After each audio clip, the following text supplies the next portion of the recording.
सहना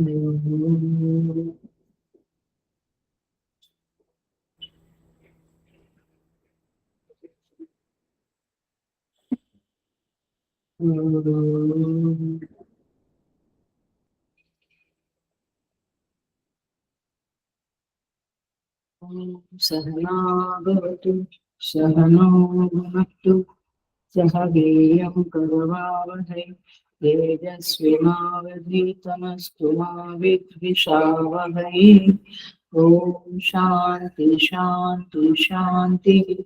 समस्त जन कल्याणे निरतं करुणामयं नमामि चिन्मयं देवं सद्गुरुं ब्रह्मविद्वयम्।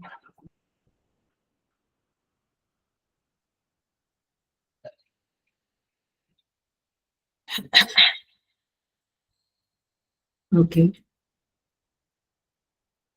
So I welcome you all with great love and great respect in this Taittiriya उपनिषद ब्रह्मानंद वल्ली। हम नवम अनुवाक में आज प्रवेश कर रहे हैं।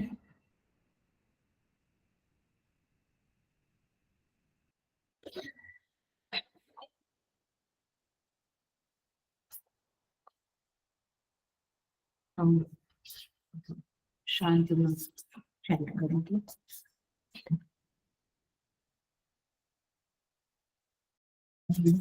सहना भवतु सहनो भुनक्तु सह वीर्यं करवावहै तेजस्विनावधीतमस्तु मा विद्विषावहै।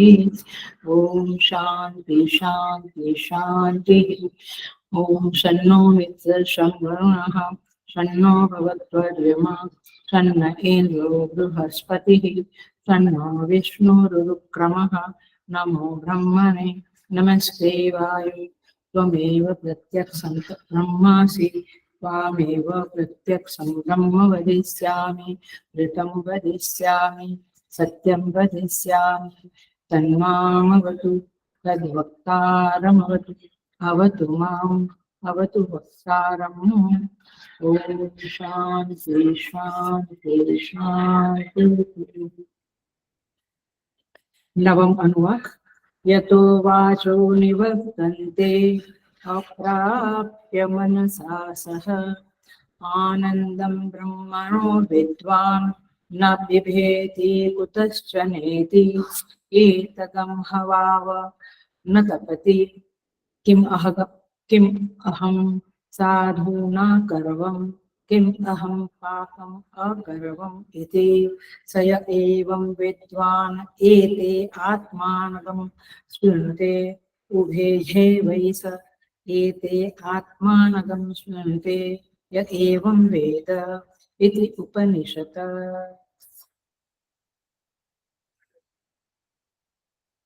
यतो वाचो निवर्तन्ते अप्राप्य मनसा सह। मनसा सह माने मन के सहित वाचः वाणी आदि समस्त इंद्रिया यतः जहाँ से अप्राप्य उसे न पाकर निवर्तन्ते लौट जाती है। माने उस ब्रह्म को पाकर ब्रह्म को न पाकर मन के साथ वाणी आदि इंद्रियां लौट आती है। आनंदम ब्रह्मणो विद्वान न बिभेति कुतश्च नेति। उस ब्रह्मणा आनंद उस ब्रह्म के आनंद को आनंदम ब्रह्मणो माने ब्रह्म के आनंद को विद्वान जानने वाला उस ब्रह्मानंद को जानने वाला न विभेति कुतश्च नेति किसी के भी द्वारा भय को प्राप्त नहीं करता है। इति इस प्रकार यह श्लोक है। मन और इंद्रिय उस ब्रह्म को न पाकर वापस लौट आते हैं और इस ब्रह्मानंद को पाकर जानकर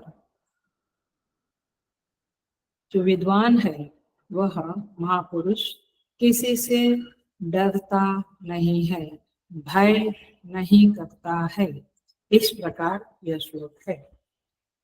एतदं वाव न तपति। वाव माने प्रसिद्ध है। एत एतदम ह वाव न तपति, ह और वाव माने प्रसिद्ध है, एतम, एतम माने इस महापुरुष को, न तपति जो न विभेति वाला है ना, अगेन न तपति वो चिंतित नहीं होता है, वो संताप नहीं करता है। क्या संताप नहीं करता है? किम अहम साधु न अकर्वम, मैंने साधु माने श्रेष्ठ कर्म, किम क्यों नहीं किया, न अकर्वम मैंने श्रेष्ठ कर्म साधु कर्म क्यों नहीं किया, किम अहम पापम अकर्वम इति, अथवा क्यों मैंने पापाचरण किया, पापम अकर्वम मैंने पाप क्यों किए, अच्छे कर्म क्यों नहीं किए, इस तरह से वह संताप नहीं करता है। सय एवं विद्वान एते आत्मानं स्मृणुते, यह विद्वान आत्मा की रक्षा करता है। स्मृणुते माने बलवान करना, रक्षा करना, दोनों। ये महापुरुष आत्मा की रक्षा करता है। हि एव एष एष एते आत्मानं स्मृणुते, हि यह एते उभे एव एवं वेद, कहते हैं यह जो एते माने इस पुण्य और पाप दोनों कर्मों को, एते माने दोनों कर्मों को, एवं इस प्रकार वह जानता है। क्या? ये पुण्य एवं पाप को क्या जानता है? ये संताप का कारण है, ऐसा वह जानता है। या एवं वेद इति उपनिषद, इस प्रकार वह उपनिषद, ये उपनिषद पूरी होती है और वह इस प्रकार जानता है। सो आइए हम देखेंगे, ये जस्ट ट्रांसलेशन किया है, ठीक से देखते हैं भाष्य के साथ। भाष्य है तो रखिए साथ में, ये तो थोड़ा ओके। दो टुकड़ा है आज के क्लास में, एक है आनंदम ब्रह्म माने ब्रह्म आनंद को, ब्रह्म के आनंद को जानने वाला किसी से डरता नहीं है। एक बात हो गई क्लियर। दूसरा टॉपिक है, ये व्यक्ति जो ब्रह्म के आनंद को जानता है, ये व्यक्ति मैंने अच्छे कर्म क्यों नहीं किए, मैंने बुरे कर्म क्यों किए, इस प्रकार का संताप नहीं करता है। पहली बात क्या हुई, वह किसी से डरता नहीं है, और दूसरा वो कभी भी संताप नहीं करता है। What a wonderful achievement in the life. हम लोग इसी के लिए तो रात दिन मेहनत करते हैं ना, इससे डर उससे डर, इसको ऐसा बोला इसको ऐसा किया, संताप। तो संताप और भय से ये मुक्त रहता है और इस तरह से अपनी आत्मा को बलवान रखता है। इसका भी अर्थ देखेंगे। तो इस तरह से ये श्लोक दो भागों में बटा हुआ है। मैंने ब्रह्म को प्राप्त महापुरुष की जो अचीवमेंट है, उसको जो फल मिलता है, वो इस नवम अनुवाक में बताया है। ब्रह्मानंद का अनुभव करने वाले विद्वान की अभय प्राप्ति। देखिए अब भाष्य शुरू होता है, मैं भाष्य के साथ ही जाऊंगी। भाष्य शुरू होता है, राजेश्वरी, यस्मात्, यह तो माने जहां से, यस्मात् निर्विकल्पात् यथोक्तम यथोक्त लक्षणात् अद्वय आनंद आनंदात आत्मनः कोमा, कहते हैं जिस पूर्वोक्त लक्षणों वाले निर्विकल्प अद्वयानंद रूप आत्मा के पास से, माने इन शॉर्ट जो आत्मा के पास से, जो आत्मा के पास जाने की कोशिश करती है, जो वाणी और मन, वे आत्मा के पास से, कहते हैं वाचो अभिधानानि, वाचा माने वाणी, वाणी माने अभिधान, वाणी को शास्त्रीय भाषा में क्या कहते हैं? अभिधान। और विषय को नामी, नाम कमल, नामी एक्चुअल कमल का फूल। तो नामी को शास्त्रीय भाषा में क्या कहते हैं? अभिधेय। नाम को अभिधान, और नाम का जो नामी है, जो रूप है उसका, उसे अभिधेय। यहाँ पे कहते हैं सविकल्प वस्तु को प्रकाशित करने वाला वाक्य अभिधान, जो वस्तुत्व में, मैं समझाती हूँ, ब्रह्म को अन्य सविकल्प वस्तुओं के समान समझने के कारण, वक्ताओं द्वारा ब्रह्म के निर्विकल्प और अद्वैत होने पर भी उसका निर्देश करने के लिए प्रयोग किया जाता है। उसे न पाकर, अर्थात उसे प्रकाशित किए बिना ही लौट आता है, अपनी सामर्थ्य से च्युत हो जाता है। ये पहला पैराग्राफ मैंने पढ़ा, पेज नंबर 185। देखते हैं, माने कहना क्या चाहते हैं? यतो वाचो निवर्तन्ते अप्राप्य मनसा सह। जो वाणी मन के साथ उस आत्मा को पाए बिना लौट जाती है। पाए बिना लौट जाती है माने उस आत्मा के बारे में वो कुछ समझ नहीं सकती है, तो उसको प्राप्त किए बिना लौट जाती है, उसको स्पर्श किए बिना लौट जाती है। ये बात पक्की हो गई, पहला वाक्य क्लियर हो गया। वाणी और मन, देखो केनोपनिषद में भी ये बातें बताई है। वाणी और मन, आत्मा के बारे में बोलना है, उसका कुछ ग्रहण करना है, कुछ कर नहीं सकते वे, वापस लौट आती है, मतलब वो चुप हो जाती है। It can not describe the Brahman perfectly.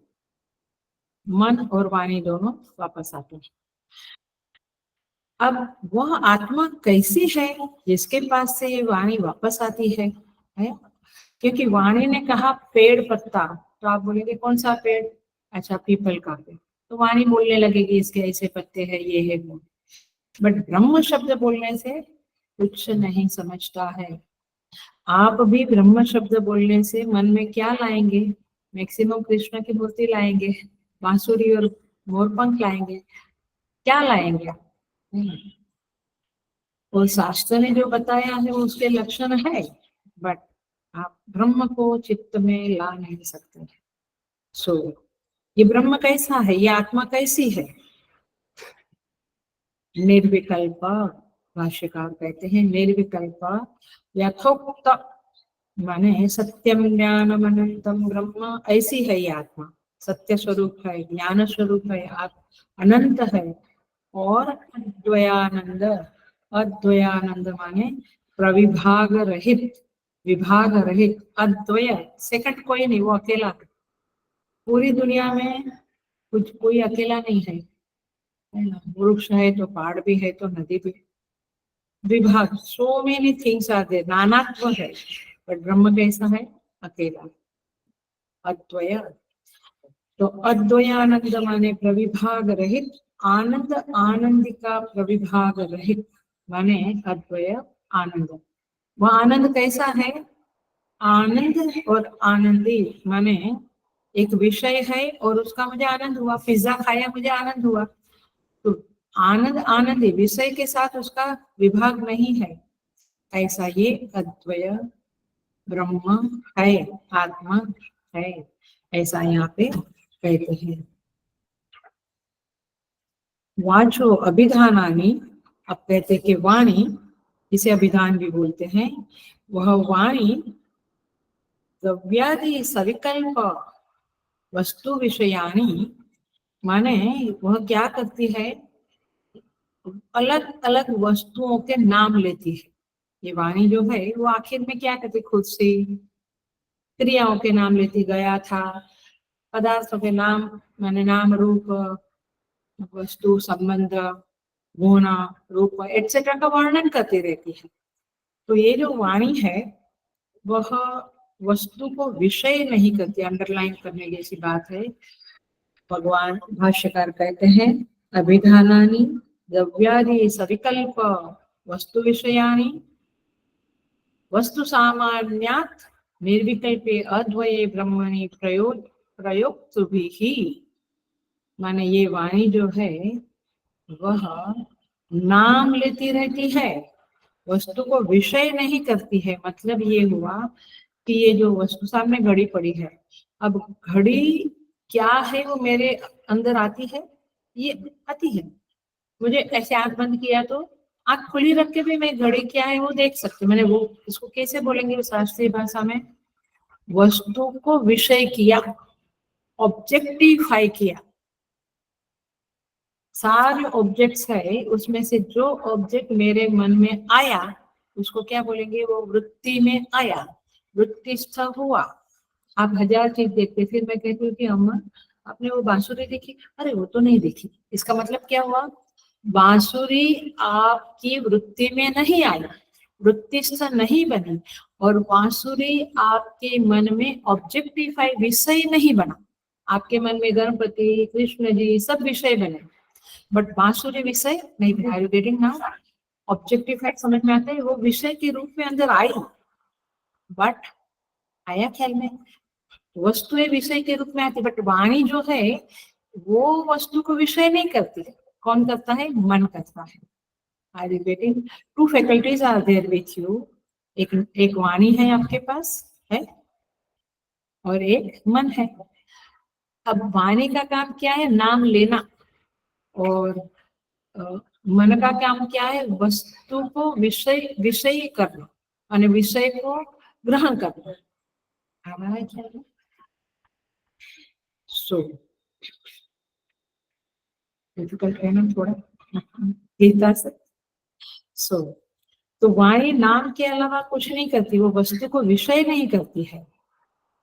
वाणी क्या करती है, अलग अलग वस्तुओं को नाम लेती है। सो वाणी का मूल काम क्या है, व्यावर्तन। ये भी अगेन शास्त्रीय शब्द है, थोड़ा धैर्य रखना, बहुत इंटरेस्टिंग अनुवाद है, इंटरेस्टिंग मंत्र है। देखिए, तो नाम क्या करता है, व्यावर्तन, हटा देना। व्यावर्तन करना माने हटा देना। माने मैंने वहां पे 10 लोग बैठे हैं, क्लास में 10 लोग बैठे हैं, मैंने कहा रमेश, तो क्या हो गया, वो 9 जो है, महेश सुरेश कमलेश जो भी, वो सब क्या हो गया, हट गया, और रमेश खड़ा हो गया, अथवा उसने यस कहा है। तो वाणी ने क्या किया, नाम ने क्या किया, व्यावर्तन किया, माने बाकी के लोगों को हटा के जो चाहिए उसको खड़ा कर दिया। Are you getting the point? हमने कहा कि कृष्ण जी को आप ये वस्त्र पहनाओ, इसका मतलब क्या हुआ, गणपति को नहीं, शंकर जी को नहीं, पादुका पे नहीं, आर यू गेटिंग, बाकी को व्यावर्तन किया। समझ में आया, ये व्यावर्तन शब्द, उसको निगेट किया, हटा दिया। तो व्यावर्तन के लिए ध्यान से सुनना, हेलो, बिल्कुल अटेंशन से सुनना, ये पॉइंट पकड़ में आया तो आपको बहुत आनंद होगा, आपको एक क्लैरिटी मिलेगी। Attention please.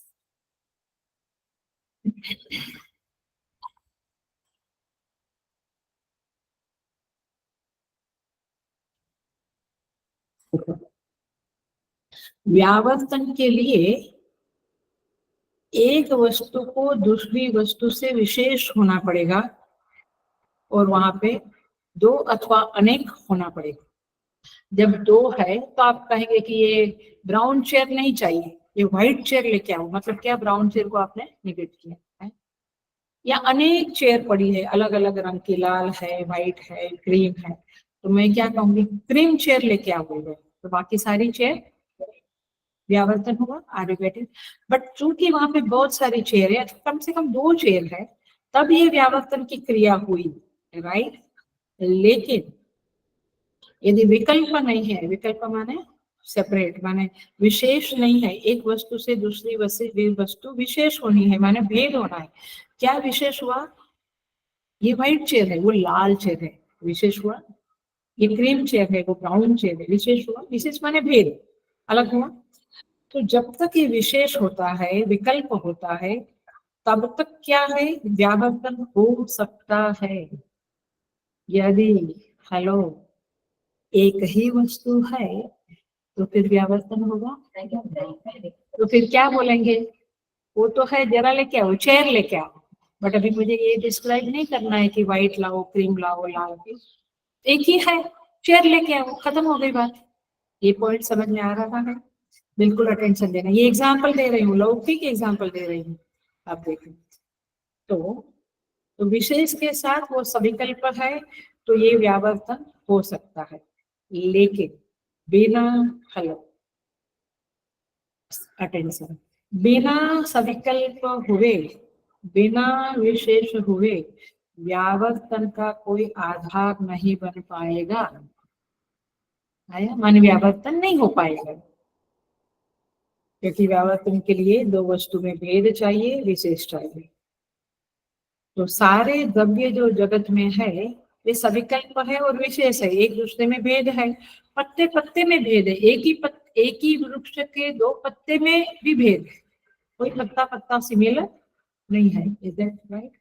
हर एक व्यक्ति का नाक अलग, चेहरा अलग, सब कुछ अलग अलग अलग, लेकिन तो प्रयोक्ता जो है, वक्ता जो है, स्पीकर जो है, उसने क्या किया? उसने उस ब्रह्म को समझाने के लिए वाणी का प्रयोग किया, लेकिन ये ब्राउन चेयर मुझे काम की है, ये लाल चेयर काम की नहीं। लेकिन यहाँ ब्रह्म के बारे में कोई भेद नहीं है, तो फिर अब वो तो निर्विकल्प हो गया।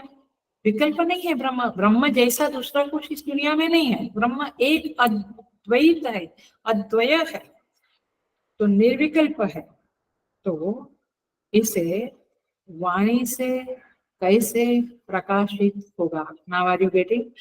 जो वस्तु में भेद है, जो विशेष है, जो सविकल्प है, उसमें तो हम वाणी का प्रयोग करके कुछ कुछ कह सकते हैं। इधर से स्टेशन जाओ, स्टेशन पे हम मिलेंगे, तो ये एक स्थान घोड़बंदर रोड आश्रम और एक स्टेशन, दो नाम हुआ, दो अलग अलग, तब तो वाणी का प्रयोग हुआ। एक में वाणी का क्या प्रयोग? इसीलिए ब्रह्म को पाए बगैर, ब्रह्म को छुए बगैर वाणी वापस आ गई। अभी ये वाक्य समझा जो मंत्र में बोला है, वो समझा? ये ऐसा है,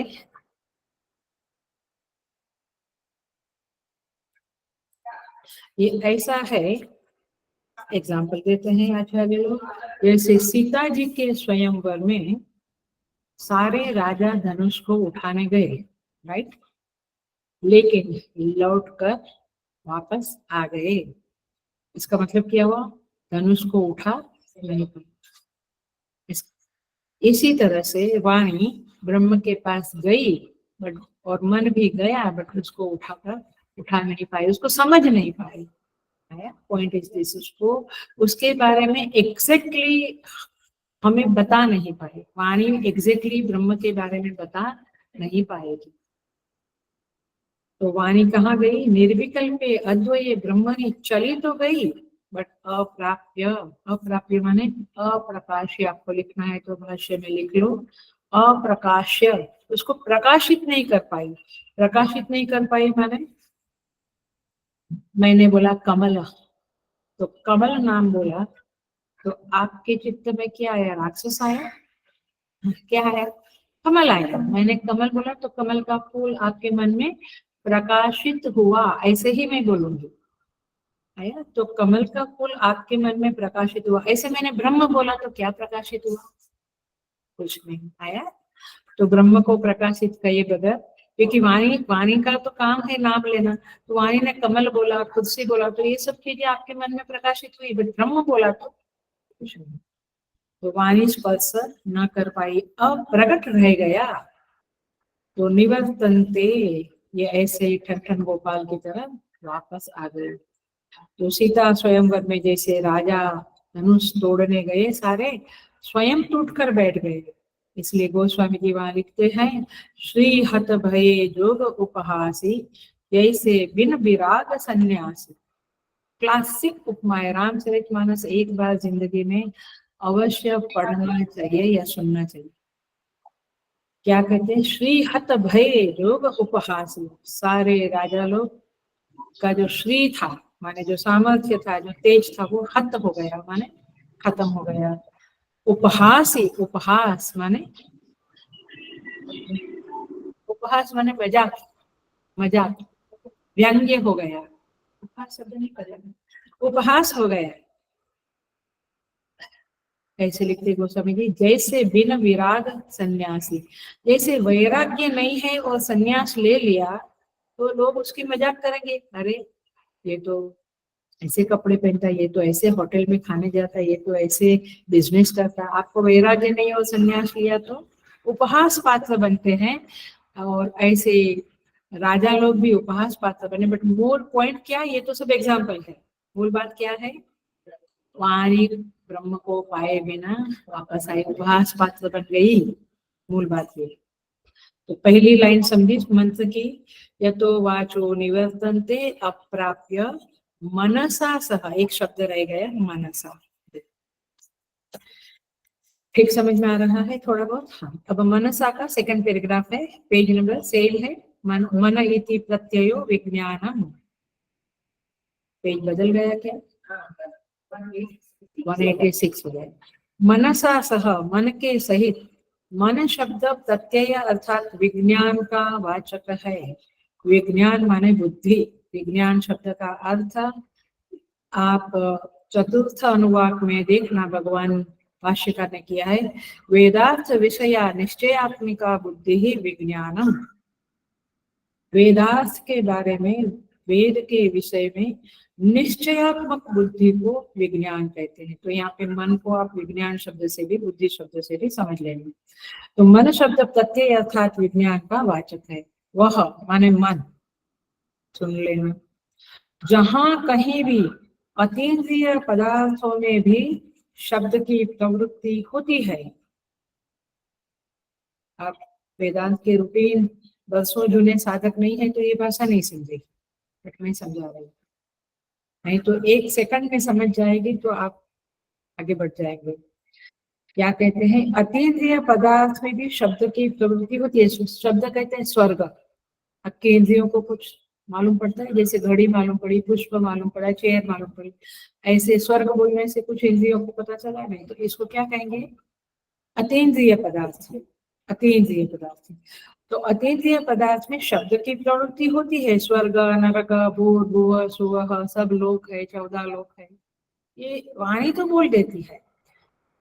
वही उसे प्रकाशित करने के लिए प्रवृत्त हुआ करता है, तो मन भी उसके साथ साथ जाता है और कुछ सोचने लगता है, कुछ प्रवृत्त होता है। जैसे कमल बोला तो मन ने तुरंत कमल के अर्थ को अपने अंदर प्रकाशित कर दिया। ऐसे जहां कहीं भी विज्ञान है वहां वाणी की प्रवृत्ति है। मैंने वाणी और मन साथ साथ में जाते हैं। हमने कहा कृष्ण, तो आप ब्लैंक नहीं रहेंगे, आपके अंदर तुरंत कृष्ण की मूर्ति। सो मन और वाणी साथ साथ में जाते हैं। अब कहते हैं अतः अभिधान और प्रत्यय माने मन और वाणी, इतना समझ लीजिए। तो अभिधान माने वाणी, प्रत्यय रूप माने वृत्ति, वृत्ति माने मन माने बुद्धि, जो भी विज्ञान, इनको सर्वत्र साथ साथ प्रवृत्ति होती देखी गई है। ये बात सच है, साथ साथ होती है, ये हमारा लौकिक जीवन में हमको पता चलता है। लेकिन अभी क्या कहते हैं, इसीलिए वक्ताओं द्वारा सर्वथा ब्रह्म का प्रकाश करने के लिए प्रयोग की हुई वाणी, वक्ता उस वाणी का प्रयोग करता है ब्रह्म को समझाने के लिए। और जिस प्रतीति के अविषयभूत, अकथनीय, अदृश्य और निर्विशेष ब्रह्म के पास से मन माने वाणी जब ब्रह्म के बारे में बोलती है तो ये जो अविषयभूत है माने ऑब्जेक्टिफाई नहीं कर सकते हैं, वो सब्जेक्ट है। इंग्लिश में ये शब्द है, वो सब्जेक्ट है ब्रह्म। जैसे ग्लास को, लैपटॉप को आप ऑब्जेक्टिफाई करते, विषयभूत बनाते हैं, विषय है, आपके अंदर घुस जाते हैं। लेकिन ब्रह्म अविषयभूत है। Please understand this. भाष्यकार ने यहाँ शब्द बहुत सोच समझ के सारे लिखे हैं। अविषयभूत, अकथनीय, उसके बारे में कुछ कह नहीं सकते, कथनीय नहीं है। अदृश्य, वो दिखता नहीं है। ब्रह्म दृश्यमान नहीं होता। लोग कहते हैं मुझे दर्शन हुआ, वो ब्रह्म का दर्शन नहीं हुआ, वो ईश्वर का दर्शन हुआ अथवा देवता का दर्शन हुआ, बात अलग है। ब्रह्म का दर्शन वो दृश्य नहीं है। और निर्विशेष माने उसका कोई विशेष नहीं है, उसके जैसा और कुछ है ही नहीं इस दुनिया में। आया ये ब्रह्म। ऐसे ब्रह्म के पास से मन जो सबको प्रकाशित करने में समर्थ है वह वापस लौट आता है। मन कहता है मुझे कुछ समझ में नहीं आया, मैं क्या अर्थ को प्रकट करूं तुम्हारे चित्त में, समझ में आ रही है?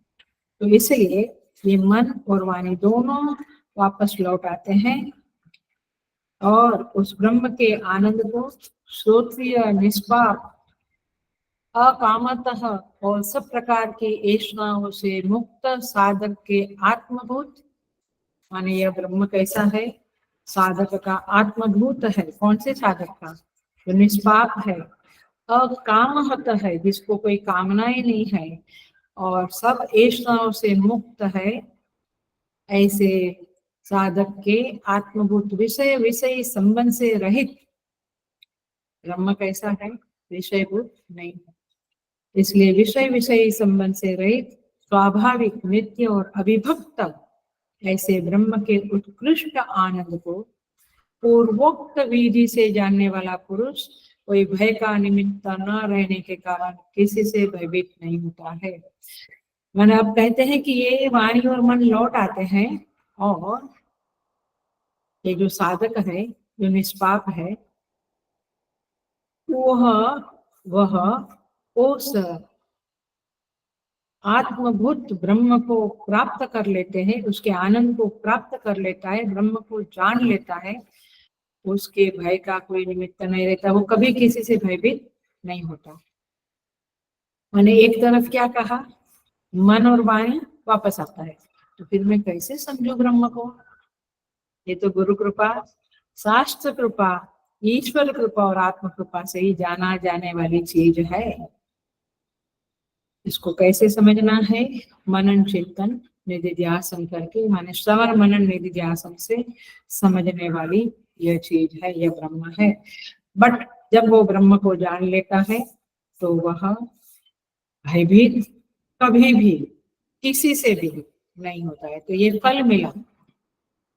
अब देखो, तो मूल बात क्या करी यहाँ पे, एक उसका सिद्धांत लिख लो। दृश्य कभी अपने दृष्टा को प्रकाशित नहीं कर सकता। माने ये लैपटॉप है, वो मुझे जान नहीं सकता, प्रकाशित नहीं कर सकता, मैंने जान नहीं सकता। लैपटॉप मुझे जान नहीं सकता है, मैं लैपटॉप को जान सकता। दृश्य कभी दृष्टा, मैं दृष्टा हूँ, लैपटॉप की दृष्टा हूँ मैं। तो ये लैपटॉप जो दृश्य है वो कभी दृष्टा को जान नहीं सकता, दृष्टा दृश्य को जान सकता है। परमात्मा हम सबको जान सकते हैं, बट हम परमात्मा को पकड़ी बात। सो यहाँ पे कहते हैं कि साधक साधना में मन क्या करता है, दृष्टा को पकड़ने की कोशिश करते हैं। इसलिए योग शास्त्र में कहा तथा दृष्टा स्वरूपे अवस्थानम, तो पकड़ में आता नहीं है दृष्टा। तो श्रुति कहती है तुम सही साधना कर रहे हो। यदि तुम कहते कि मैंने दृष्टा को देख लिया तो तुम फनी हो, तुम मूर्ख हो, तुम्हें शास्त्र समझ में नहीं आया, क्योंकि दृष्टा पकड़ में आने वाली चीज ही नहीं है। आपने मूर्ति पकड़ी कृष्ण की, बांसुरी पकड़ी, लेकिन जो कृष्ण नाम की चीज है उसको पकड़। तो इस तरह से यहाँ पे कहते हैं कि विषय को हम तभी जानते हैं जब वो वृत्तिष्ठ होता है, वृत्तिष्ठ वृत्ति में स्थित होता है। आत्मा वृत्ति में स्थित नहीं हो सकता, क्योंकि वृत्तियां ये आत्मा के ऊपर विवक्त है। जैसे कि आप समुद्र, बड़ा लौकिक एग्जाम्पल देती हूँ, समुद्र और तरंगे, तो समुद्र तरंगों को जान सकता है, पकड़ सकता है, लेकिन तरंगे समुद्र को अपने अंदर समा सकती है? ऐसे वृत्ति आत्मा को अपने अंदर समा सकती है? नहीं समा सकती। वृत्ति, ध्यान से सुनो, वृत्ति आत्मा, तरंग समुद्र को अपने अंदर समा सकती है? ऐसे वो कथा में बैठे हुए ऐसे ऐसे मत किया, ध्यान से सुनो, नहीं तो अब कल करेंगे क्लास, थक गए हैं तो। कितना सिंपल, तरंग समुद्र को अपने में नहीं समा सकती है, आया? ऐसे वृत्ति आत्मा को अपने में नहीं समा सकती है। सारे जगत के पदार्थों को समा सकती है। पहाड़ को भी वृत्ति ने अपने अंदर ले लिया, आंख बंद किया तो हिमालय दिखा, मानस सरोवर, लेकिन आत्मा को वृत्ति नहीं पकड़ सकती। तो विषय में मन 25 विषय में प्रवेश करेगा, लेकिन ब्रह्म में प्रवेश नहीं कर सकता है। उसे क्या कहेंगे? यतो वाचो निवर्तन्ते अप्राप्य मनसा सह, मन के सहित ये वापस आ गया। मतलब देखिए, जो भी नाम लिया, उच्चारण हुआ तो मन वहां पहुंच जाता है, लेकिन ब्रह्म का नाम लिया तो मन वहां पे पहुंच नहीं सकता है। आगे बढ़ते हैं, वही पेज नंबर 186। उस विद्वान से भिन्न कोई दूसरी वस्तु है ही नहीं जिससे उसे भय जाए। अब उस विद्वान ने उस ब्रह्म को जान लिया, और ब्रह्म कैसा है? अद्वय, दूसरा नहीं है, एक ही है। तो क्या जान लिया विद्वान ने? कि मैं ही वह ब्रह्म हूँ। तो मैंने मैं ही सर्वत्र हूँ और कुछ है ही नहीं। मुझे जो भय लगता है वो किससे लगता है? दूसरे से है।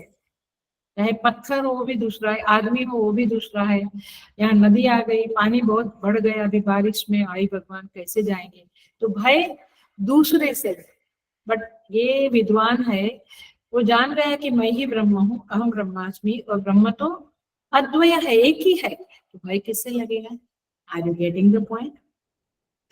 सो अविद्यावश जब थोड़ा सा भी अंतर करता है तब जीव को भय होता है। भाष्यकार कहते हैं कि जब हम, माने पत्नी पति से भी, पति पत्नी से भी थोड़ा सा अंतर है, मैंने दूसरा है, वो पराया है, तब भय अवश्य लगता है सभी को।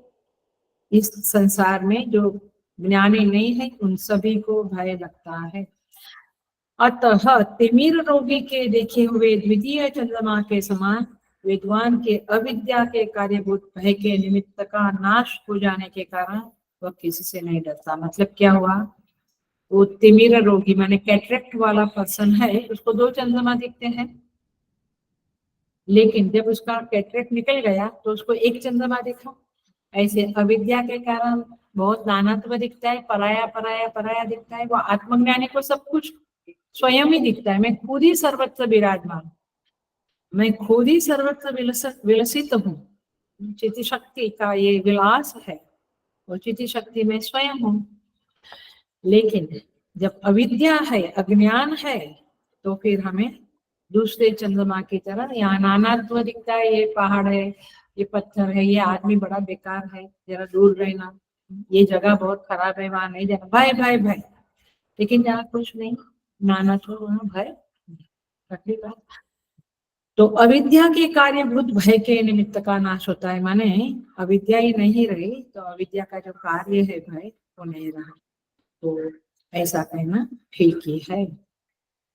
आगे का पैराग्राफ कहता है, मनोमय कोश के प्रकरण में, माने चतुर्थ अनुवाक में जहाँ मनोमय कोश की बात करी थी, वहां पे कहा था, यही मंत्र उद्धरण किया था, लेकिन वहां पे क्या कहा था? उपासना के संदर्भ में कहा था।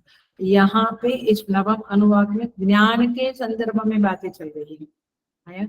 वहां पर भी कहा था न विभेति कुतश्चन इति, लेकिन वहां उपासना के संदर्भ में कहा था, तो एक एग्जाम्पल के रूप में कहा था। लेकिन यहाँ पे खत्म हो गई कहानी, खत्म हो गई, माने भय का निमित्त का ही नाश हो गया, अविद्या का ही नाश हो गया।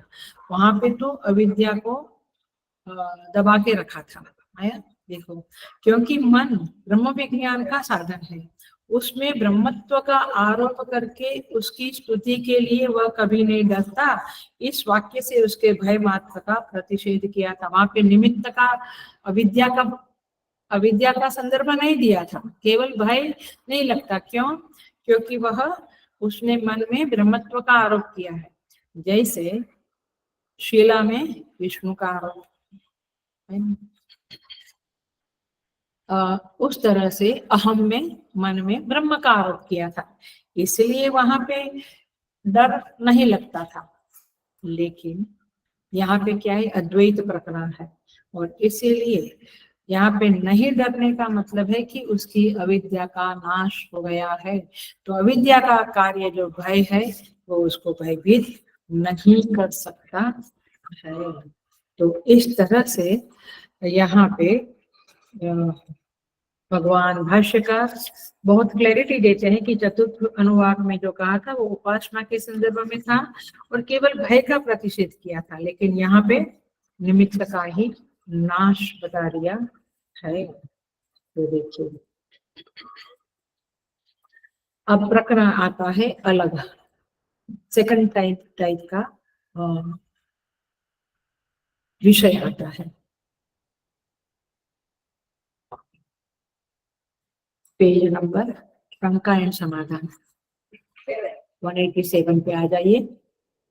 ननु अस्ति भय निमित्तम साध्वकरण पाप क्रिया च शंका अब ये होती है, अब ये पता चल गया उपसंक्रमण हो गया, ब्रह्म को पा लिया उसने, वो ब्रह्म को जान गया, फिर न विभेदी कुतश्चनति, अब वो किसी से भयभीत नहीं होता। अब एक नया प्रकरण है कि वो भयभीत तो नहीं होता और उसको ये पश्चाताप या संताप या चिंता भी नहीं होता।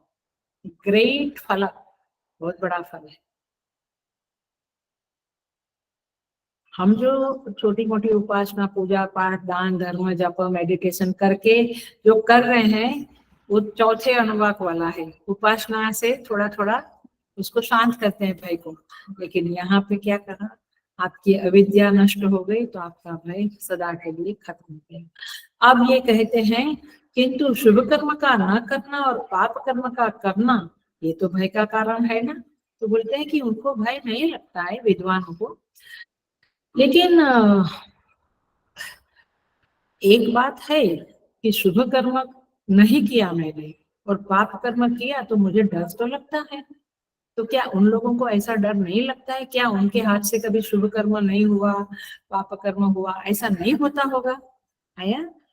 तो अब समाधान करते हैं, ऐसी बात नहीं है। भाष्यकार कहते नैवम कथमिति उच्यते, किस प्रकार नहीं? सो कहते हैं पूर्वोक्त को, अर्थात इस प्रकार ब्रह्म को जानने वाले को वह तप्त उद्विग्न संतप्त नहीं करता है। ये शुभ कर्म नहीं किया, मुझसे ये गलत कर्म हो गया, ऐसी चिंता ऐसा संताप हमको नहीं होता है। आप सोचिए पूरे दिन में कितनी बार होता है, अरे वो क्यों नहीं किया मैंने, ऐसा क्यों नहीं कहा, ऐसा क्यों नहीं करा, और ये ऐसे क्यों बोल दिया मैंने, ऐसे क्यों कर डाला। सुमूल में ह और वाव ये निश्चयार्थक निपात है। तो पुण्य का ना करना और पाप क्रिया का करना ये उसे किस प्रकार ताप नहीं देते। जनरली मनुष्य को तो संताप होता ही होता है कि मैंने गलत कर्म किया और मैंने ये अच्छा कर्म नहीं किया, ऐसा उसको तो होता ही होता है। तो इसको क्यों नहीं होता है? तो क्लासिक आंसर देते हैं भगवान भाष्यकार। देखिए इस पर कहते हैं, पहले थोड़ा पढ़ लेते हैं। मैंने शुभ कर्म क्यों नहीं किया, ऐसा पश्चाताप मरण काल समीप आने पर हुआ करता है।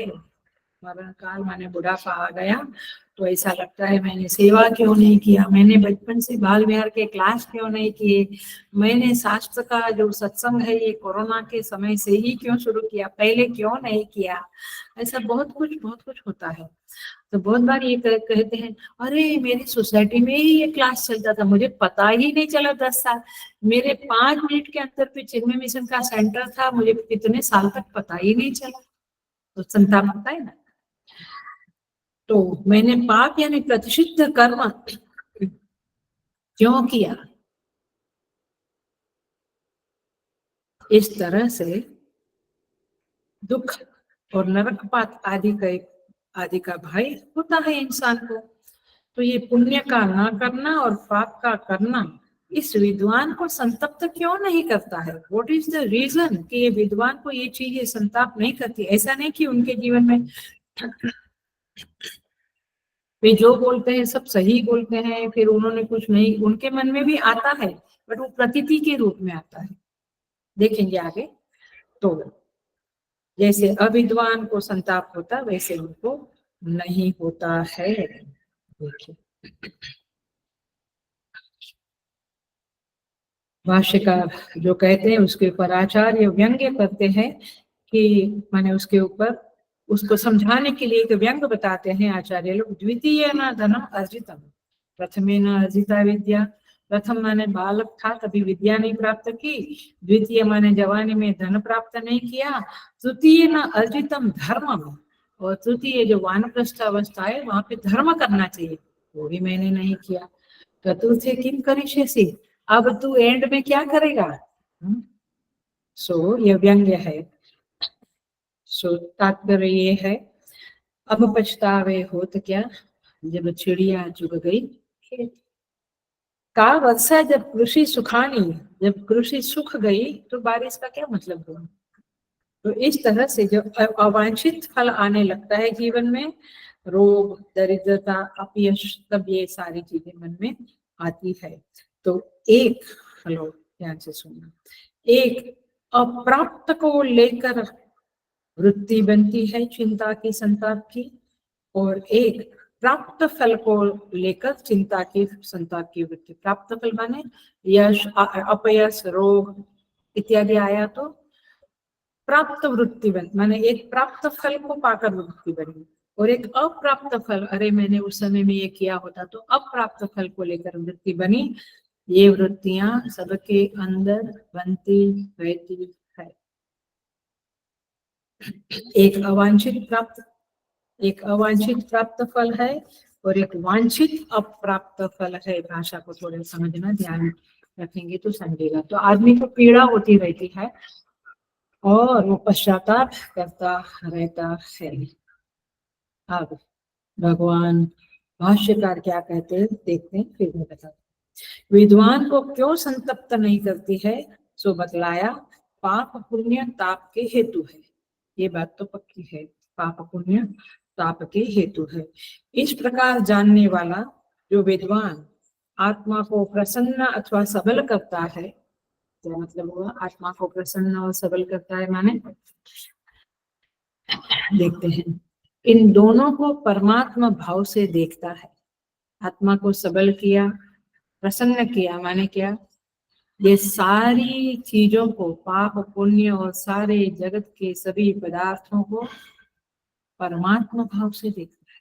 तो आत्मानं स्पृणोते शब्द जो था, माने श्लोक में आप देखिएगा, यहाँ पे कहते हैं, स एवं विद्वान एते आत्मानं स्पृणुते, उभे ही एव एष एते आत्मानं स्पृणुते। स्पृणुते माने बलवान करता है, माने उसे परमात्मा भाव से देखता है, उसे ये पाप पुण्य संतप्त नहीं करते हैं। आई बात समझ। सो कहते हैं ये आत्म स्वरूप सब कुछ हो जाता है, अतः यह विद्वान इस पाप पुण्य रूप आत्मा को आत्म भावना से ही अपने विशेष रूप से शून्य कर देता है और आत्मा को सुप्त कर देता है। कौन है ये विद्वान, जो इस प्रकार जानता है। किस प्रकार जानता है कि अद्वैत आनंद स्वरूप ब्रह्म को स्वयं के रूप में जानता है। मैं ही वह ब्रह्म हूं, ऐसा वह जान लेता है। उसके आत्म भाव से देखे हुए पाप पुण्य निर्वीर्य हो जाते। उस पाप पुण्य में आपको संतप्त करने की ताकत नहीं रहती है।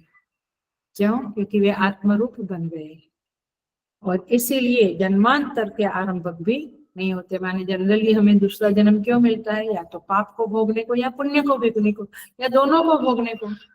तो इस तरह से ये विद्वान को ऐसा नहीं होता है। इस प्रकार इस वल्ली में जैसा कि ऊपर कहा गया है, यह ब्रह्म विद्या रूप उपनिषद है। ये ब्रह्मानंद वल्ली क्या है, ये स्वतंत्र उपनिषद रूप है, अर्थात इसमें अन्य सब विद्याओं की अपेक्षा परम रहस्य यो वेदनेतम गुहायाम परमे व्योमन, माने हृदय रूपी गुहा में वह ब्रह्म रहता है। ये मुख्य रहस्यमयी बात समझाई गई है। माने ये नवम अनुवाक, 1 से लेके 9 अनुवाक में ये रहस्य उजागर किया है। तो ये अभी नवम अनुवाक उसका अंतिम पड़ाव है। सो कहते हैं अन्य विद्याओं की अपेक्षा परम रहस्य प्रदर्शित किया गया है। इस विद्या में परम श्रेय निहित है। इति ब्रह्मानंदवल्याम नवमो अनुवाकः। और थोड़ा देखते हैं इसके संदर्भ में।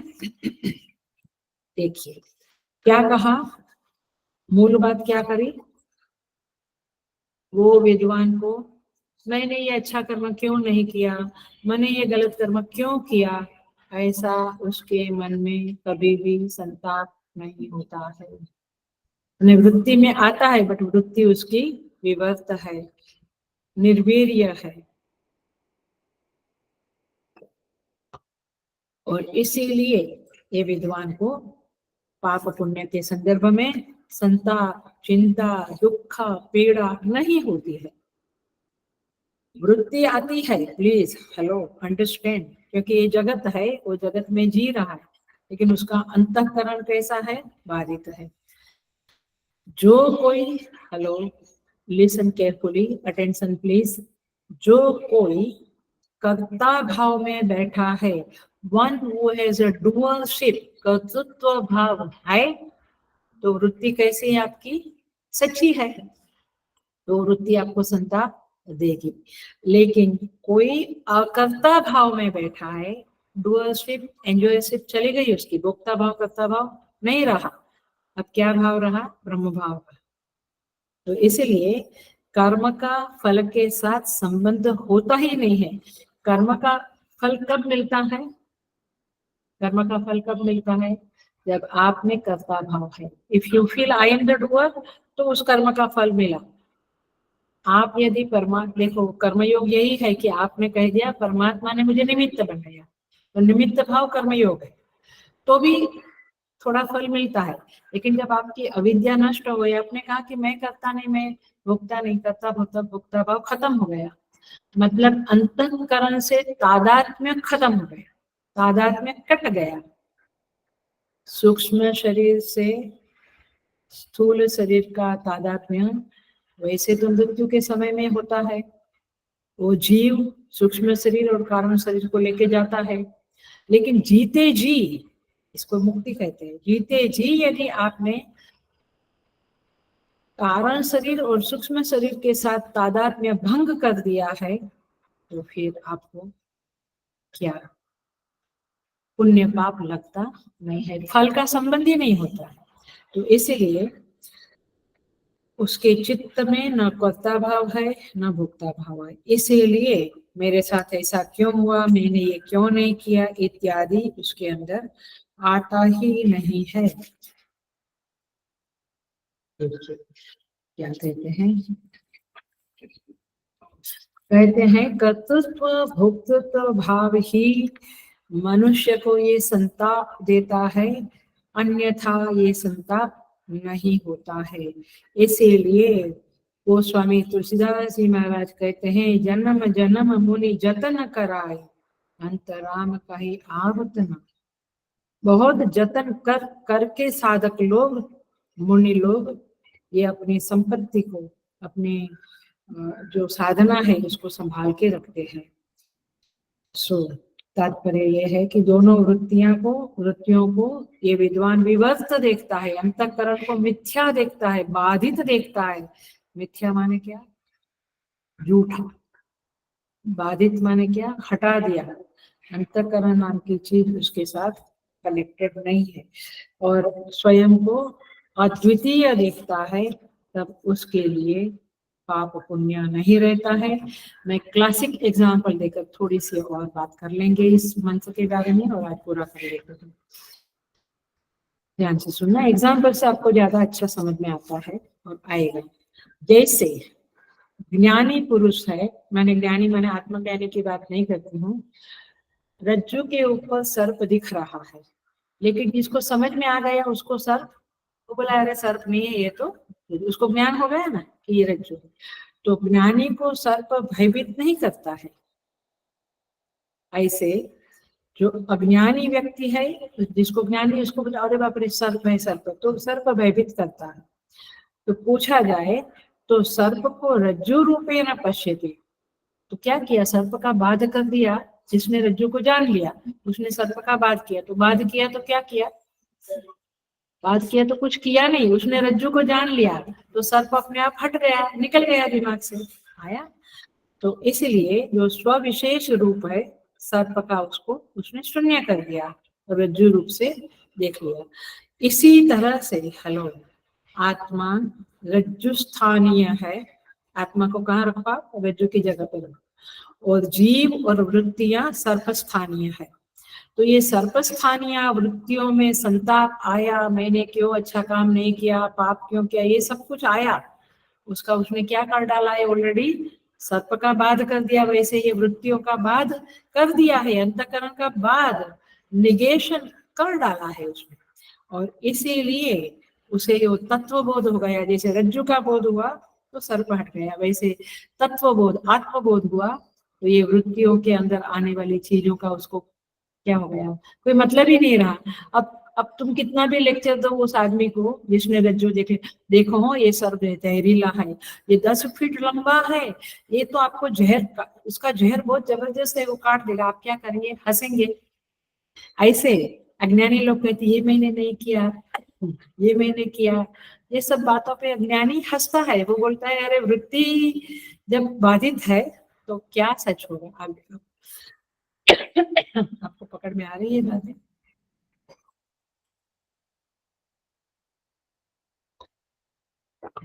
सो इस तरह से जीव भाव का स्फुरन भी होता है, वृत्तियां दिखती है, वृत्तियों में चीजें आती है, बट वो उसे सत्यत्व में स्वीकार नहीं करता है। वो कहता है बरोबर है, सर्प जहरीला है, सर्प काटता है तो मृत्यु होती, सब बातें ठीक है, बट सर्प है ही नहीं तो क्या बात करें।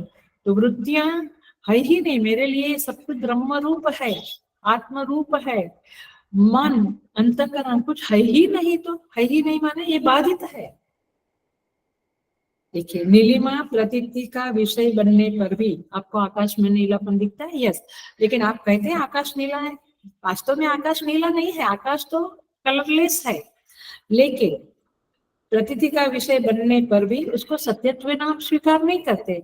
वैसे अंतःकरण में मैंने ये क्यों नहीं किया, ये गलत काम क्यों किया, ये सब आता है, उसके भी अंतःकरण में आता है, क्योंकि अंतःकरण तो है अभी, वो मर नहीं गए, वो जिंदा है, तो अंतकरण है, व्यवहार है, वो बोलेगा, वो डांटेगा, वो खाएगा, वो पिएगा, वो सोएगा, सब कुछ करेगा। लेकिन सब कुछ कैसा है? बाधित वृत्ति से, निगेशन। जैसे सर्प, अब मैं, तुम कहते हो देखो देखो सर्प दिखता है, हाँ दिखता है, बाधित वृत्ति से। सो दूसरे जीवन मुक्त को, माने जो जीवन मुक्त है, उनको भी कर्ता भाव का स्फुरन होगा, प्रतीति होगी, लेकिन वह वास्तविक नहीं होगी, वह बाधित होगी। अंतःकरण भंग हो गया, फिर प्रतीति का क्या मतलब रहा? प्रतीति भी दिखे, अंतःकरण भी दिखे, लेकिन क्योंकि शरीर का प्रारब्ध बचा है तो वो जिंदा रहता है, वो व्यवहार करता है, रमन वैसे व्यवहार करते हैं, लेकिन वो क्या है? मिथ्यात्व है। हम व्यवहार किया तो हम बड़े चालाकी करते, हम झूठ बोलते, हम सावधान रहते, कितना, और व्यवहार करने के बाद ये थोड़ा नहीं करना था, ये नहीं बोलना, कितना कुछ चलता है, इसको कुछ भी नहीं होता है। तो तात्पर्य ये हुआ यहाँ पे, उसको कर्तृत्व, भोक्तृत्व, शांति, विक्षेप सब अनुभूति बाधित्व रूपेण होती है। सो कंक्लूजन यह है कि वेदांत, चलो ध्यान से सुनना, वेदांत प्रतीति का विरोधी नहीं है, प्रतीति होगी, लेकिन उसमें सत्य बुद्धि का विरोधी है। मैंने उसको भी सर्प दिखता है, यहाँ दिखता है, तो फूल का हाथ जैसा दिखता है, दिखता है, लेकिन उसमें सत्यत्व बुद्धि नहीं होती है। उसमें क्या बुद्धि होती है? रज्जु भाव की बुद्धि। हेलो, एनीवे आई अंडरस्टैंड कि ये बोलना भी डिफिकल्ट है, अनलेस काफी साल हो गया वेदांत में तो आप फटाफट जवाब दे सकेंगे। तो प्रतीति होती है, उसके अंदर भी आता है कि क्यों नहीं किया, लेकिन उसमें सत्यत्व बुद्धि नहीं होने से उसको कोई इफेक्ट नहीं आती है। जो चीज सच नहीं उसका हमें क्या इफेक्ट आएगा? अब यहाँ पे आपने एक लकड़े का कुछ खिलौने का मकान रख दिया, तो क्या कोई सत्यत्व बुद्धि आएगी? क्या सत्यत्व बुद्धि नहीं तो उसमें राग भी नहीं, द्वेष भी नहीं, कि मैं उसमें रहने जाऊं, फिर मैं वहां पे ऐसा बनाऊंगा, ये ड्राइंग, कुछ नहीं आता ऐसे। सो वेदांत में मिथ्या बुद्धि में जो सत्य बुद्धि थी, जरा वेदांतिक भाषा बोलती हूँ, अच्छा लगता है कभी कभी, वेदांत वालों को अच्छा लगेगा।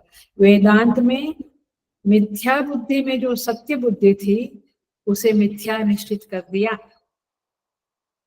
सो अधिष्ठान दर्शन से यह हो गया।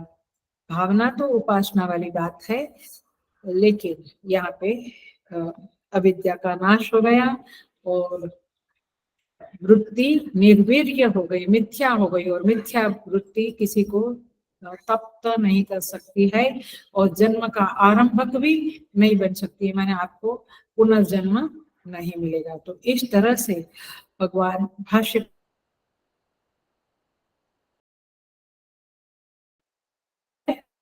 कि जो व्यक्ति उपसंक्रमण करके उस ब्रह्म को पा लेती है वह कभी डरती नहीं है, भयभीत नहीं होती, और उसे कभी अच्छे कर्म क्यों नहीं किए और बुरे कर्म क्यों किए उसका संताप भी नहीं लगता है।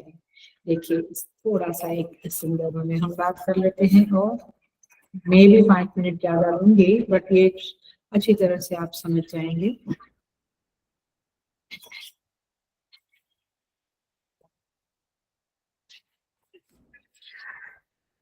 देखिए 1 2 3 शब्दों को क्लियर करते हैं।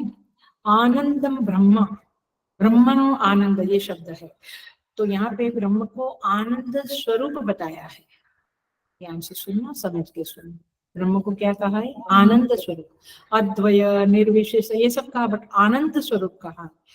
Just a little bit information कि ये वेदांत की अपूर्वता है, और किसी दर्शन में न्याय, वैशेषिक, सांख्य, योग, पूर्व मीमांसा, जैन, चारवाक, बौद्ध कहीं पर भी ब्रह्म को आनंद स्वरूप नहीं कहा। हमको क्या लगता है, सब लोग ब्रह्म को आनंद स्वरूप मानते हैं, परमात्मा को आनंद स्वरूप मानते हैं। कहीं अन्य उसमें पढ़ा कि ब्रह्म वो अल्लाह है, वो क्राइस्ट है, वो आनंद स्वरूप है, ऐसा पढ़ा? देता है आनंद, शायद ऐसा होगा, बट मैंने तो नहीं पढ़ा है अभी तक। But anyway, so point is this कि जैन, सांख्य, योग, पूर्व मीमांसा, चारवाक ये लोग तो कर्तृत्व भोक्तृत्व भी मानते हैं आत्मा में। माने वेदांत कितना परिशुद्ध है, कितना स्पष्ट है, ये थोड़ा सा वेदांत के प्रति आपको सद्बुद्धि हो गई अथवा उसे समझने की जिज्ञासा हो गई, इसलिए थोड़ा सा टच करके बताया। और एक शब्द बता देते हैं, संक्रमण श्रुति, जो हमने पढ़ी 8वीं, माने सारे मनोमय कोश, प्राणमय कोश, अन्नमय कोश, सारी बातें संक्रमण की चलती आई थी। इसका मतलब क्या है? आत्मविज्ञान माने क्या? उपसंक्रमण, उपसंक्रमण शब्द आया ना, माने सुन लेना, जो स्वयं को परिच्छिन्न जीव के रूप में अनुभव कर रहा था, हम सब कर रहे हैं, परिच्छिन्न जीव के रूप में हम अपने को अनुभव कर रहे हैं। वो जो अनुभव कर रहा था उसे अपनी अपरिच्छिन्नता माने निर्विकारिता का ज्ञान हो गया।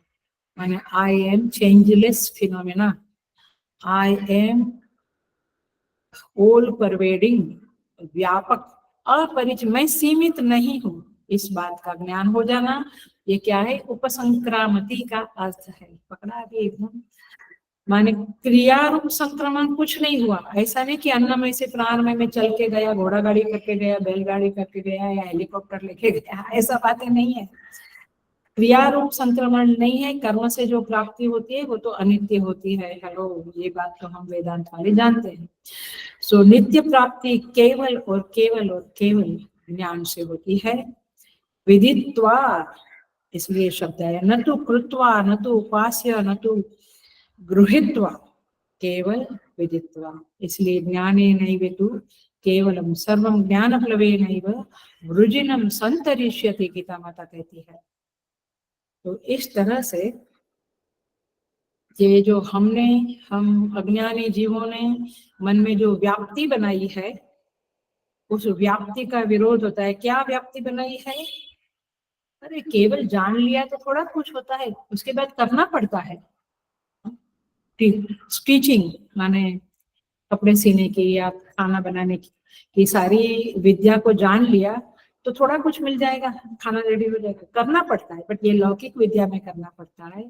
आत्म विद्या में केवल जानना ही पर्याप्त है, वहां पे कुछ करना नहीं है, इसीलिए वो विद्या अलग है।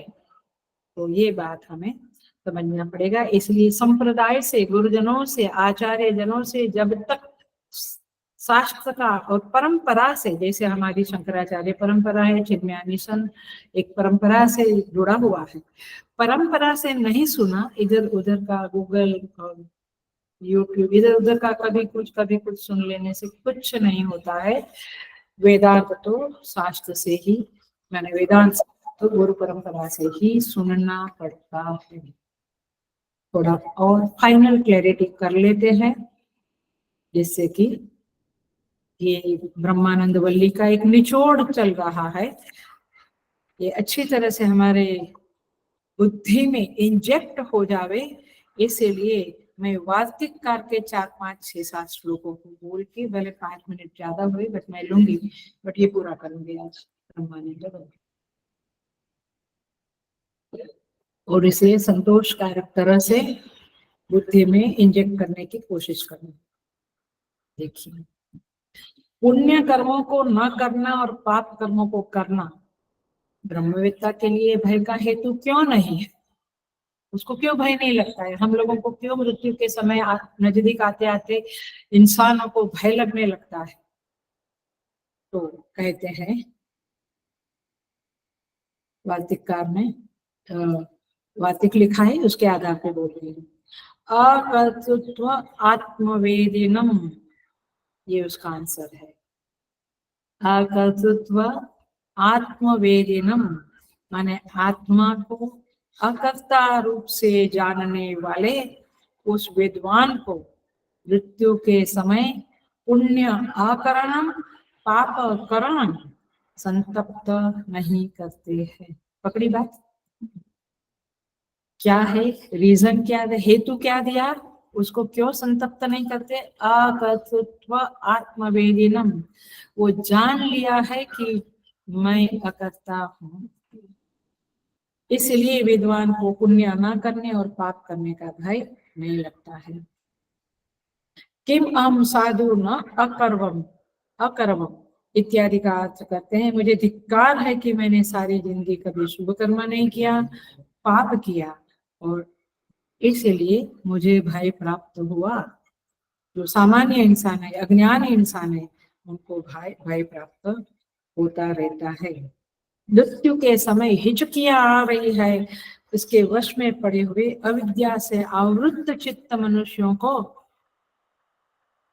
ये पुण्य नहीं किया और पाप किया, इसका भयंकर संताप सताता रहता है। माने पिछले दिनों में हम कहते हैं ना कि इसको मालूम पड़ गया कि अब कुछ समय में जाना है, तो ये क्रियाएं शुरू हो जाती है। कहते हैं फल का ये स्वभाव है कि वह कर्ता को ही प्राप्त होता है, माने जो करता है उसको ही फल प्राप्त होता है, गया मैंने और फल तुम भोगोगे वैसा नहीं हो।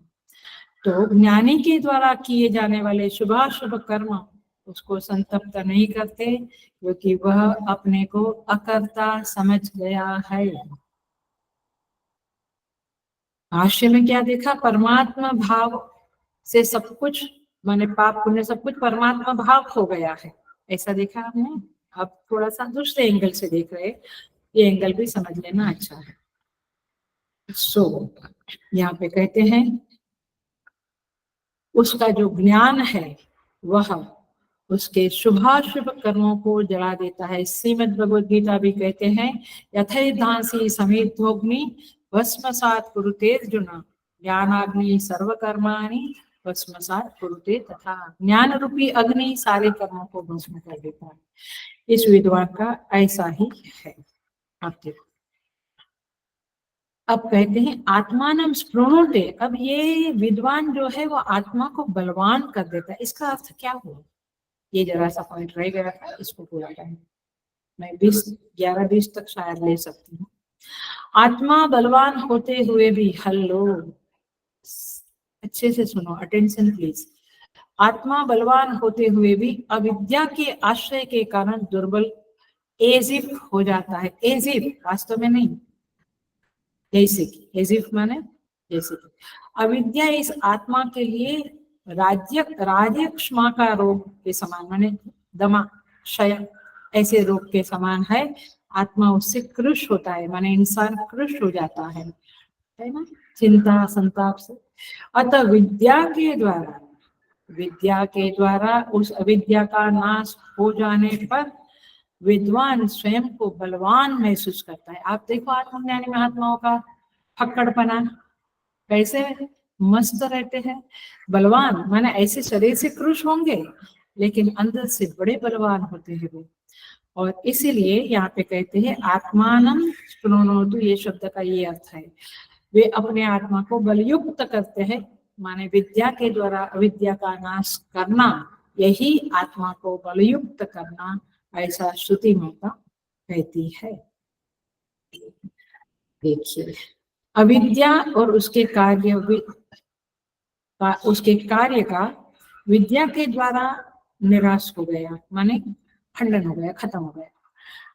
अब बड़ा फनी क्वेश्चन है, पर जान लो थोड़ा, वेदांत में भी थोड़ा एक माने एक अलग तरह से समझने पर अच्छा लगता है। कहते हैं कि अब वह अविद्या आत्मा से अलग हो गई, आत्मा ने विद्या के द्वारा उसका खंडन किया, वह हट गई।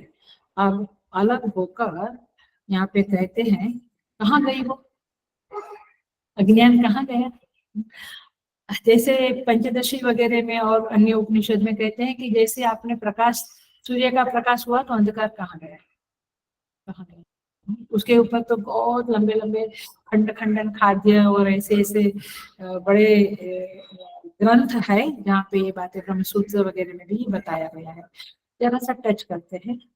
जिस प्रकार जागने से निद्रा दूर होने पर, माने निद्रा और उसका कार्य स्वप्न इत्यादि अथवा अंधकार, माने सुषुप्ति में बिल्कुल अभान रहता है, तो उसका कार्य निद्रा दूर होने पर स्वप्न दर्शन बोध स्वरूप ही हो जाता है। मैंने स्वप्न जो देखा था मैंने रात को, वो जागरण होने पर, जागृत होने पर क्या हुआ, वो बोध रूपी हो गया, जागृत रूपी हो गया।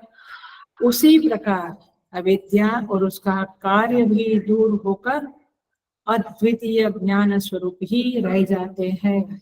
ये एग्जाम्पल इसीलिए दिया क्योंकि भाष्य में थोड़ी देर पहले हमने पढ़ा, तो चलिए पढ़ा कि ये लास्ट पैराग्राफ में, इस प्रकार जानने वाला जो विद्वान आत्मा को प्रसन्न अथवा सबल करता है, अर्थात इन दोनों को परमात्मा भाव से देखता है, माने किसको, पुण्य और पाप को परमात्मा भाव से देखता है, उसे ये पाप पुण्य संतप्त नहीं करते हैं। ऐसे ये स्वप्न इत्यादि को जागृत रूप देखता है, वो जाग गया तो स्वप्न जागरण में मिल गया, अंधकार प्रकाश में मिल गया। ये बड़ा लौकिक बोल रही हूँ मैं, this are not the right language for Vedanta, but आपको समझाने के लिए बोल। तो उस तरह से अविद्या और उसका कार्य भी दूर होकर अद्वितीय ज्ञान स्वरूप ही रह जाते हैं। भाव क्या है, अंडरस्टैंड प्लीज।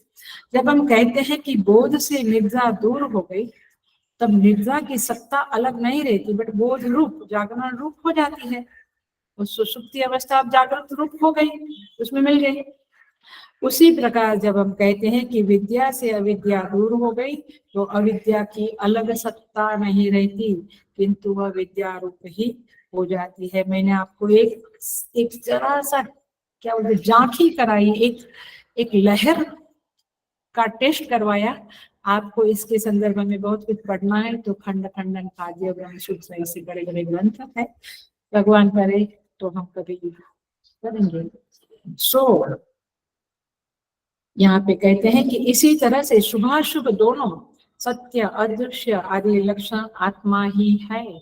ये शुभ कर्म अशुभ कर्म पाप पुण्य सब कुछ आत्मा स्वरूप हो जाते हैं और आत्मा को बलयुक्त करते हैं। तात्पर्य यह है कि आत्मा अपने आप को, माने मैं अपने आप को आत्म स्वरूप में जान गया, तो सारा जगत सब कुछ जो दृश्यमान है वो मेरे रूप ही, स्वयं आत्म रूप ही हो गया। उसको फिर जब आत्म रूप हो गया, one more important point please, जब आत्मरूपी हो गया तो सताएगा कौन? पराया मुझे सताता है, बट ये सब पाप पुण्य सब आत्मरूप हो गया, स्वयं रूप हो गया। यही परमात्मा भाव जो बोला था ना, उसी को मैं खोल रही हूँ थोड़ा सा टाइम के अभाव में। नहीं तो ये तो ऐसे भाष्य है कि दिनों दिनों तक चलेंगे, एक एक अनुवाद काफी दिनों तक चलेगा, ऐसा सुंदर है।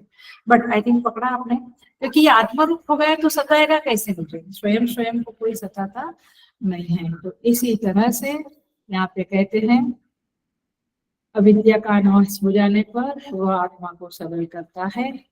और इति उपनिषद, इस वाक्य में इति शब्द से ब्रह्मविद आत्मोति परम से लेकर यह एवं वेद तक अद्वय ब्रह्म का जो विचार किया गया है उसका परामर्श होता है।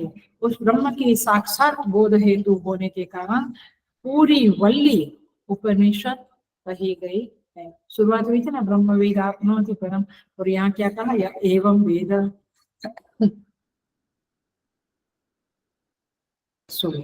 यहाँ पे उपनिषद शब्द का मुख्य अर्थ ब्रह्म विद्या ही है। उसी के द्वारा निर्द्वय, निर्दय नहीं, हाँ, निर्द्वय ब्रह्म के पास जाकर निर्भय आत्मा को प्राप्त करते हैं, करता है ये विद्वान महापुरुष। इसलिए विद्या ही उपनिषद कही गई है। सभी ऐषणाओं से मुक्त पर ब्रह्म वेत्ताओं ने इस शुभ वल्ली को तो सदा तादर्थ्य के कारण, अर्थात यह वल्ली विद्या के लिए है, इस कारण गौण रूप से उपनिषद कहा है। इति नवमो अनुवाकः। ब्रह्मानंदवल्यां नवमो अनुवाक। इति श्रीमद् परमहंस परिव्राजकाचार्य गोविंद भगवत पूज्य पाद शिष्य श्रीमद् शंकर भगवत कृतौ तैत्तरीय उपनिषद भाष्ये ब्रह्मानंदवल्ली समाप्ता। ओम पूर्णमदः पूर्णमिदं पूर्णात् पूर्णमुदच्यते पूर्णस्य पूर्णमादाय पूर्णमेवावशिष्यते। ओम शांति शांति शांति। हरि ओम। श्री गुरुभ्यो नमः। हरि ओम।